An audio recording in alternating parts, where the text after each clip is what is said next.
You're now watching a clip from the Inspired by show. You can watch the full episode on our YouTube channel or listen on iTunes, Spotify, or wherever you get your podcasts. So make sure to head over there, leave us a 5-star rating if you enjoyed it, and follow the show.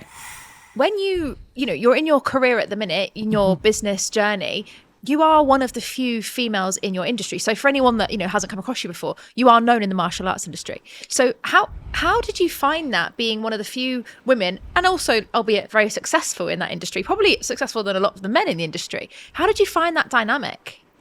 I was raised by my mother with the audaciousness of a magnificent woman. My mum raised us that being female was the best of both worlds. It wasn't a negative, it was a positive. You had more of an advantage. Isn't that interesting that how you're raised? Bear in mind, I was born in the 60s, so was raised through the 70s, and, in an era where equality was not. My mum's generation were the first generation of women to even think about really having a job and raising children at the same time, and certainly equal pay and all of that. No. But my mum raised us, me and my sister, that being female was a positive. Now, because she was really good at manipulation, right?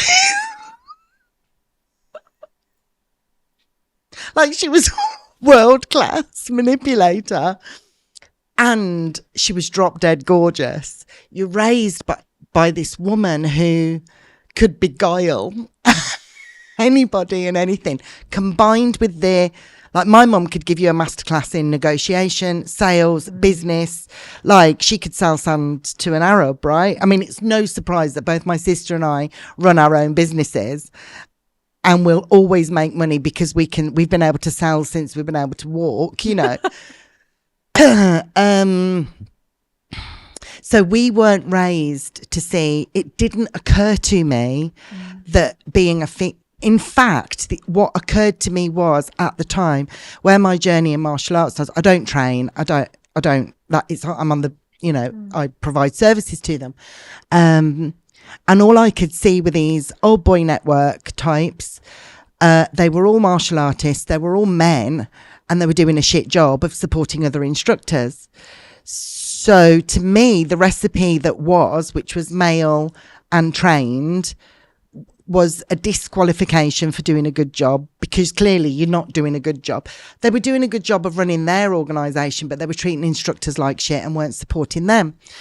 So therefore, being a woman who didn't train, obviously that qualified me. Like, obviously, it made perfect sense to me at the time. Like, I love that. And so again, and this is where mindset, Chloe, do you know what I would love? I would love people to just sit back, accept love, and just know that you're enough, and do what you feel like doing. And everything is a mindset thing. So your obvious question, which is a common one, right? I can see why it's asked. The obvious question to somebody from the outside is, how the hell does a female who doesn't do any exercise end up being in a leadership position of a male industry and doesn't get any shit from them? And the answer to that is, I never expected any shit. So when I talk to women, I don't want to hear about men.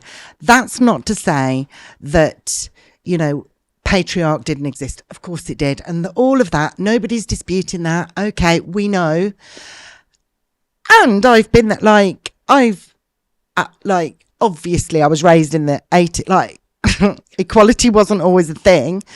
So I'm not disputing any of that. But if you walk into a room expecting it, you're going to get it. And if you do that for 15 years and then you hold yourself back by beliefs that are like, I can't do that because I won't be taken seriously. Actually, the truth is you're not taking yourself seriously. I can't do that because men won't support me. actually you're letting yourself down. You're not being supported.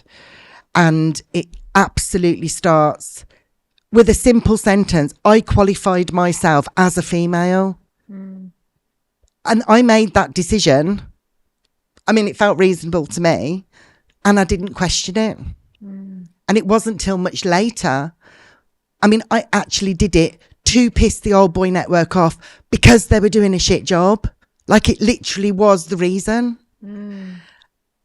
So imagine if more people looked at it like that. I wonder what could happen. But of course, what also happens, circling back to when we were talking in the beginning, I then get well, it's okay for you because it's you. No. I contributed to that by having faith in myself. And albeit that faith came from a real dark set of adversity and trauma, albeit it came from that. Let's flip that story and be okay anyway. Don't let that define you.